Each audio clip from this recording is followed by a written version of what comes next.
Hello दोस्तों, नमस्कार। स्वागत है आपका एग्जाम गुरुजी के डेली करंट अफेयर्स के वीडियो में। आज हम बात करेंगे 27 जनवरी के सभी परीक्षा उपयोगी महत्वपूर्ण करंट अफेयर्स की। आज की वीडियो की पीडीएफ डाउनलोड करना मत भूलिएगा। ये पीडीएफ आपको हमारे टेलीग्राम चैनल से मिल जाएगी, जिसकी लिंक नीचे डिस्क्रिप्शन में है। उसके अलावा ये पीडीएफ आपको हमारी एप्लीकेशन एग्जाम गुरुजी ऐप पर भी मिल जाएगी। और एग्जाम गुरुजी ऐप पर आज जाकर जरूर देखिएगा, क्योंकि बहुत शानदार 75% तक के ऑफर चल रहा है हमारे सारे कोर्सेज, नोट्स और टेस्ट सीरीज पर। आगे जानकारी दूंगा। आगे बढ़ेंगे, बात करेंगे क्योंकि रिवीजन कल के पड़े गए करंट अफेयर के प्रश्नों की। पहला प्रश्न है कि निम्न में से किसे पद्म विभूषण से सम्मानित नहीं किया गया। तो पद्म विभूषण से 6 लोगों को सम्मानित किया गया है। उनमें सुधा मूर्ति नहीं है, इनको पद्म भूषण मिला है। दूसरा प्रश्न, राष्ट्रीय मतदाता दिवस कब मनाया जाता है। तो 25 जनवरी को। तीसरा प्रश्न, पशु आनुवांशिक संसाधन पर अंतर सरकारी तकनीकी कार्य समूह के 12वें सत्र में भारत को उपाध्यक्ष चुना गया है और इसका आयोजन कहाँ किया गया है। तो इसका आयोजन हुआ था रोम में। चौथा प्रश्न है कि हिमाचल प्रदेश का स्थापना दिवस कब मनाया जाता है। तो ये 25 जनवरी को। पांचवा प्रश्न है कि पहला इंडिया स्टेक डेवलपर सम्मेलन कहाँ आयोजित किया गया। तो इसका आयोजन नई दिल्ली में हुआ था। छठवां प्रश्न है कि हाल ही में किस रेलवे स्टेशन को हरित रेलवे स्टेशन प्रमाण पत्र दिया गया है, और ये विशाखापट्टनम है। सातवां प्रश्न है कि भारत में पहले ग्लोबल टूरिज्म समिट का आयोजन कहाँ किया जाएगा। तो इसका आयोजन नई दिल्ली में होगा। आठवां प्रश्न है कि किस संस्थान के वैज्ञानिकों द्वारा मस्तिष्क जैसी गणना यानी कंप्यूटिंग के लिए एक कृत्रिम सिनेप्स विकसित किया गया है, और ये जवाहरलाल नेहरू उन्नत वैज्ञानिक अनुसंधान केंद्र बेंगलुरु वहां पर किया गया है। नवा प्रश्न है कि टाटा ट्रस्ट के नए सीईओ के रूप में किसे नियुक्त किया गया है। तो ये सिद्धार्थ शर्मा बने हैं। और 10वां प्रश्न है कि आईसीसी द्वारा T20 के सर्वश्रेष्ठ क्रिकेटर का पुरस्कार के लिए किसे चुना गया है। तो ये चुने गए हैं सूर्य कुमार यादव। ये थे हमारे कल के पढ़े गए करंट अफेयर के प्रश्नों का क्विक रिवीजन। आगे बढ़ेंगे, आज के प्रश्नों की बात करेंगे। आज के करंट अफेयर का पहला प्रश्न है कि भारत पर्व कहाँ शुरू हुआ है। भारत पर्व शुरू हुआ है लाल किला नई दिल्ली में, यानी कि बी ऑप्शन प्रश्न का सही उत्तर है। डिटेल लिख लीजिए क्या है। तो जो भारत सरकार का केंद्रीय और संस्कृति मंत्रालय है, उनके मंत्री हैं किशन रेड्डी, और किशन रेड्डी ने 26 जनवरी को दिल्ली में जो लाल किला है वहां पर भारत पर्व का उद्घाटन किया। कार्यक्रम का उद्देश्य जो है वो भारत की जो विविधता है, उस विविधता में जो एकता छुपी हुई है उसको बाहर लाने का एक तरीका। इस आयोजन के दौरान बहुत सारे कार्यक्रम होंगे, उन्हीं में लोक और जनजातीय नृत्यों को भी प्रदर्शित किया जाएगा। इसी कार्यक्रम के दौरान देखो अपना देश, एक भारत श्रेष्ठ भारत, G20 और मिशन लाइफ की ब्रांडिंग और प्रचार प्रसार भी किया जाएगा, ताकि ज़्यादा से ज़्यादा लोग इन कार्यक्रमों के साथ जुड़ सके। ये कार्यक्रम 26 से लेकर 31 जनवरी तक चलेगा। बात करें आगे प्रश्न की, उससे पहले 26 जनवरी की हमारी रिपब्लिक सेल चल रही है, और ये 26, 27, 28 तक चलेगी। 28 आखिरी दिन होगा।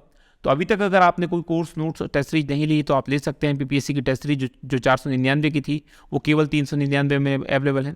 MPPSC के जो प्री के नोट्स हैं हिंदी इंग्लिश मीडियम की 1199 में अवेलेबल है। हमारा मेंटल से प्रोग्राम जिसके अंदर ये टेस्ट सीरीज फ्री है वो केवल 797 में अवेलेबल है। मुख्य परीक्षा के नोट्स अवेलेबल हैं 2695 में। 2395 में इंग्लिश मीडियम के नोट्स आपको बुक करने को मिल जाएंगे। पटवारी की टेस्ट सीरीज जो कि 199 की थी 149 में अवेलेबल है। और सरकारी जो अपना पटवारी के नोट्स हैं वो 849 में अवेलेबल है। पटवारी का फुल कोर्स 1296 में अवेलेबल है। तो आज ही वेबसाइट पर जाइए, एप्लीकेशन पर जाइए और यहाँ से ये कोर्स डाउनलोड कर लीजिए। एप्लीकेशन आप प्ले स्टोर से डाउनलोड कर सकते हैं, लिंक नीचे डिस्क्रिप्शन में है। बात करेंगे दूसरे प्रश्न की कि 74वें गणतंत्र दिवस पर पहली बार कौन सी नई स्वदेशी बंदूक से सलामी दी गई है। तो इस बंदूक का नाम है 105 mm IFG, यानी कि ए ऑप्शन प्रश्न का सही उत्तर है। यहाँ पर देख पा रहे हैं इस प्रकार की तोप है। डिटेल लिख लीजिए क्या है। तो 74वें गणतंत्र दिवस के अवसर पर मुख्य समारोह नई दिल्ली में हुआ, और ये नई दिल्ली में समारोह जो हुआ था वो कर्तव्य पथ पर हुआ था। पहले याद रखिएगा, इसको राजपथ कहा जाता था, अब इसे कर्तव्य पथ कहा जाता है। जो देश की राष्ट्रपति है द्रौपदी मुर्मू, उन्होंने गणतंत्र दिवस के आयोजन में भारत का नेतृत्व किया। ये भी आपको याद रखना है कि गणतंत्र दिवस पर राष्ट्रपति जो होते हैं वो परेड की सलामी लेते हैं और वो मुख्य व्यक्ति होते हैं, जबकि स्वतंत्रता दिवस यानी कि 15 अगस्त पर ये काम प्रधानमंत्री करते हैं। इस वर्ष की परेड में मुख्य अतिथि थे मिस्र के राष्ट्रपति अब्देल फतेह अल सीसी। इस बार जो किया गया विशेष 105 mm की जो इंडियन फील्ड बंदूकें, इंडियन फील्ड गन है, उनसे 21 तोपों की सलामी दी गई। और पहले ये जो सलामी दी जाती थी 25 पाउंडर बंदूकों से दी जाती थी। ये जो गन है 105 mm इंडियन फील्ड बंदूक यानी इंडियन फील्ड गन्स, इस गन को armament research and development establishment ने 1972 में तैयार किया था, और 1984 में इसको बड़े पैमाने पर उत्पादन किया गया, और उत्पादन का जो है कैरिज फैक्ट्री जबलपुर है वहाँ पर किया गया था। बात करेंगे तीसरे प्रश्न की कि हाल ही में विश्व की पहली कोविड रोधी नासिका वैक्सीन जिसका नाम है इनकोवैक, इसको जारी किया गया है। इसका निर्माण किसने किया है? तो इसका निर्माण किया है भारत बायोटेक ने, यानी कि बी ऑप्शन प्रश्न का सही उत्तर है। डिटेल लिख लीजिए क्या है। तो केंद्रीय स्वास्थ्य मंत्री है मनसुख मांडविया, इन्होंने 26 जनवरी को दुनिया की पहली कोविड रोधी जो नासिका टीका है जिसको नाक के थ्रू दिया जाता है उसको विकसित जारी कर दिया है और इसका विकास किया गया है भारत बायोटेक इंटरनेशनल लिमिटेड ने।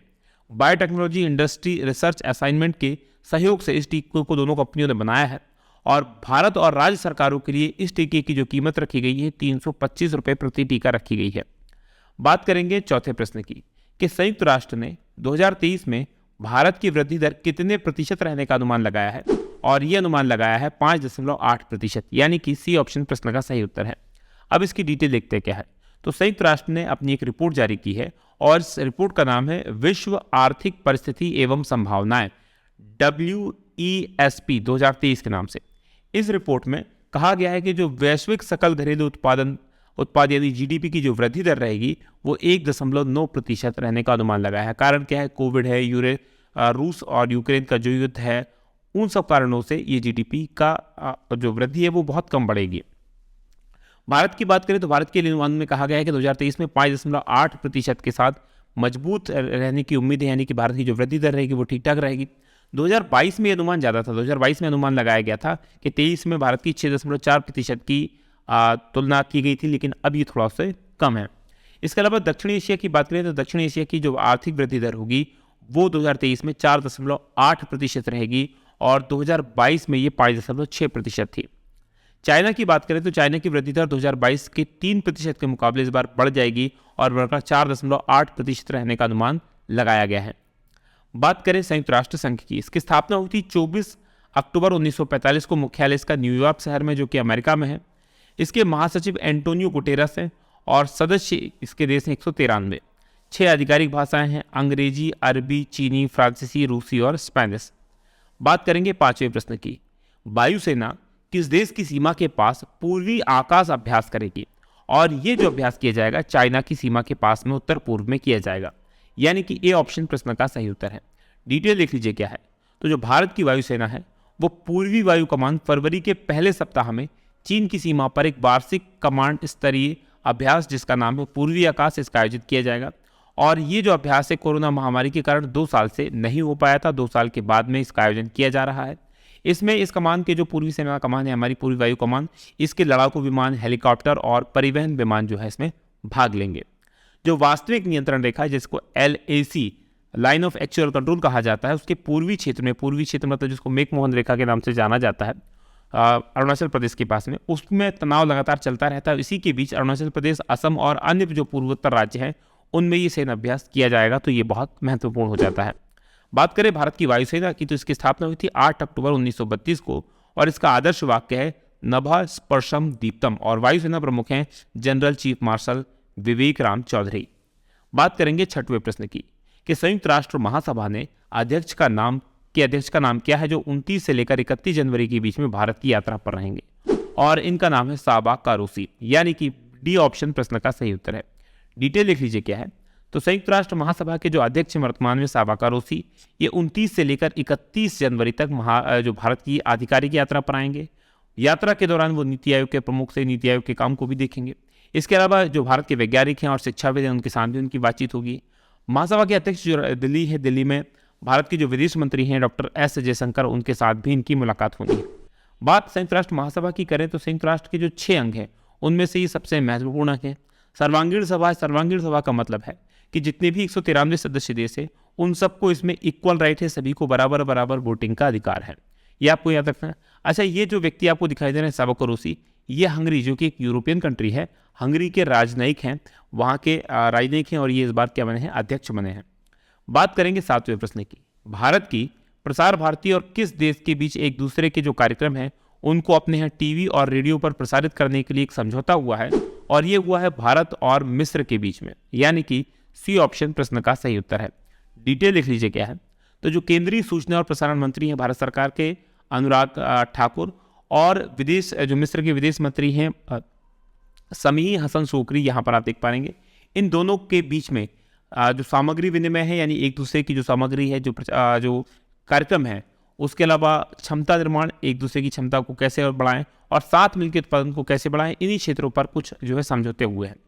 इसके दायरे में जो दोनों प्रसारक हैं, यानी भारत के जो आकाशवाणी प्रसार भारती है और उस देश की जो इसी प्रकार की संस्थाएं हैं, वो क्या करेंगे, अपने खेल, समाचार, संस्कृति, मनोरंजन और इस जैसे जो अलग अलग श्रेणी के कार्यक्रम हैं उनका एक दूसरे देशों के साथ आदान प्रदान करेंगे। यानी भारत के कार्यक्रम वहाँ जाएंगे और वहाँ के कार्यक्रम यहाँ प्रदर्शित किए जाएंगे और इन कार्यक्रमों को रेडियो और टेलीविजन पर प्रसारित किया जाएगा।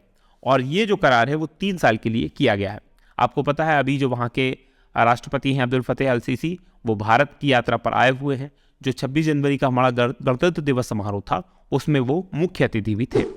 बात करें मिस्र की, तो राजधानी यहाँ की काहिरा है। राष्ट्रपति अब्दुल फतेह अल सीसी और मुद्रा यहाँ की इजिप्शियन पाउंड है। चलिए मैप में मैं आपको अब मिस्र लिए चलता हूँ। तो जैसा कि आप स्क्रीन पर देख पा रहे हैं, ये हमारा भारत है और हमारे भारत से अगर आपको जाना है मिस्र, तो आपको मूव करना पड़ेगा पश्चिम में। पश्चिम में आप पाकिस्तान, ईरान, इराक और यहाँ पर जॉर्डन, इजराइल देश को क्रॉस करने के बाद में ये जो आपको देश दिखाई दे रहा है ब्लू कलर का, ये इजिप्ट है। इजिप्ट की राजधानी देखेंगे नील नदी के किनारे, यहाँ पर आप देखेंगे ये है कायरो या काहिरा, जो नील नदी के किनारे स्थित है। ये इस यहाँ की राजधानी है। अब यहाँ पर देखेंगे कि इजिप्ट जो है एक अफ्रीकन कंट्री है। आसपास कौन कौन से देश हैं, तो लीबिया है, नीचे देखेंगे सूडान है, जो ये दिखाई दे रहा है आपको सूडान है। इस तरफ इसकी सीमा जो है वो इजराइल के साथ मिलती है। लेकिन इसका ये जो क्षेत्र है, यहाँ वाला क्षेत्र जो कि गल्फ ऑफ स्वेज नहर के पास में ये स्वेज नहर है। स्वेज नहर क्या करती है, रेड सी, ये रेड सी है, इसको किससे जोड़ती है, तो इसको ये मेडिटेरियन सी यानी भूमध्य सागर से जोड़ती है। तो ये वाला जो क्षेत्र है, ये वाला क्षेत्र एशिया में आता है। बाकी जो हिस्सा आता है इजिप्ट का वो आता है अफ्रीका में। ये आप याद रखेंगे। आगे बढ़ेंगे, बात करेंगे अगले प्रश्न की। अगला प्रश्न 8वां है कि किस टाइगर रिजर्व को WWF के द्वारा टाइगर कंजर्वेशन पुरस्कार के लिए चुना गया है, और ये है पेंच टाइगर रिजर्व, यानी कि बी ऑप्शन प्रश्न का सही उत्तर है। डिटेल लिख लीजिए क्या है, तो वर्ल्ड वाइल्ड लाइफ फंड ये एक संस्था है जो कि जंगली जानवरों के बचाव के लिए काम करती है। इसके द्वारा पेंच जो राष्ट्रीय उद्यान है उसको टाइगर कंजर्वेशन पुरस्कार के लिए चुना गया है। क्यों? क्योंकि यहाँ पर पिछले कुछ सालों में जो टाइगरों की संख्या है वो 2 गुनी से भी ज़्यादा हो गई है, 2x हो गई है, तो इसलिए इनको ही चुना गया। और बाघ संरक्षण के क्षेत्र में उत्कृष्ट कार्य करने के लिए जो मध्य प्रदेश का सतपुड़ा टाइगर रिजर्व है उसको उत्कृष्टता पुरस्कार दिया जाएगा। ये जो दोनों पुरस्कार हैं ये international union for conservation of nature IUCN, याद रखिएगा, ये सूचियाँ जारी करता है जो विलुप्त प्राय या विलुप्त होने की कगार पर जो प्रजातियाँ होती हैं उनके बारे में ये जानकारी देता है। इसके अलावा वर्ल्ड वाइल्ड लाइफ फंड ये संस्था जो है दोनों संयुक्त रूप से इस पुरस्कार को प्रदान करती है। बात करें world wild fund for nature या WWF की, इसकी स्थापना हुई थी 29 अप्रैल 1961 को और मुख्यालय इसका ग्लैंड, स्विट्जरलैंड में है।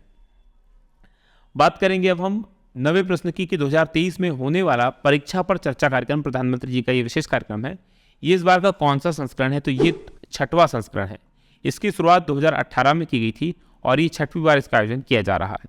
डिटेल लिख लीजिए क्या है, तो प्रधानमंत्री नरेंद्र मोदी जी 27 जनवरी को यानी आज ही के दिन नई दिल्ली में जो ताल कटोरा स्टेडियम है वहाँ पर परीक्षा पे चर्चा कार्यक्रम में जो छात्र होंगे उनके साथ संवाद करेंगे और देश भर के करीब 102 छात्र छात्राएं इसमें शामिल होंगे। 38 लाख से ज़्यादा छात्र छात्राओं ने इसके लिए रजिस्ट्रेशन करवाया था और 2018 से इसका आयोजन शुरू हुआ था और ये जो है 6वां संस्करण इस बार आयोजित होने वाला है। बात करें 10वें प्रश्न की कि ICC द्वारा एक दिवसीय क्रिकेट के सर्वश्रेष्ठ क्रिकेटर के रूप के पुरस्कार के लिए किसे चुना गया है, तो ये लगातार दूसरी बार पाकिस्तान के बाबर आजम को चुना गया है, यानी कि बी ऑप्शन प्रश्न का सही उत्तर है। डिटेल लिख लीजिए क्या है, तो अंतर्राष्ट्रीय क्रिकेट परिषद ने जो पुरुष test cricketer of the year के रूप में चुना है वो इंग्लैंड के बेन स्टोक्स हैं। एक दिवसीय क्रिकेटर ऑफ द ईयर के रूप में चुना है वो पाकिस्तान के बाबर आजम है, लगातार दूसरी बार बने हैं। T20 के क्रिकेटर ऑफ द ईयर चुने गए हैं सूर्य कुमार यादव। दक्षिण अफ्रीका के मार्को जॉनसन, इनको पुरुष emerging cricketer of the year के रूप में चुना गया है। और नामीबिया के कप्तान हैं गेरार्ड इरासस, इनको ICC की men's associate cricketer of the year 2022 के पुरस्कार से सम्मानित करने का फैसला किया गया। उसके बाद महिला क्रिकेट की बात करें तो महिला क्रिकेट में भारत की जो रेणुका सिंह है इनको women's emerging cricketer of the year के लिए चुना गया है।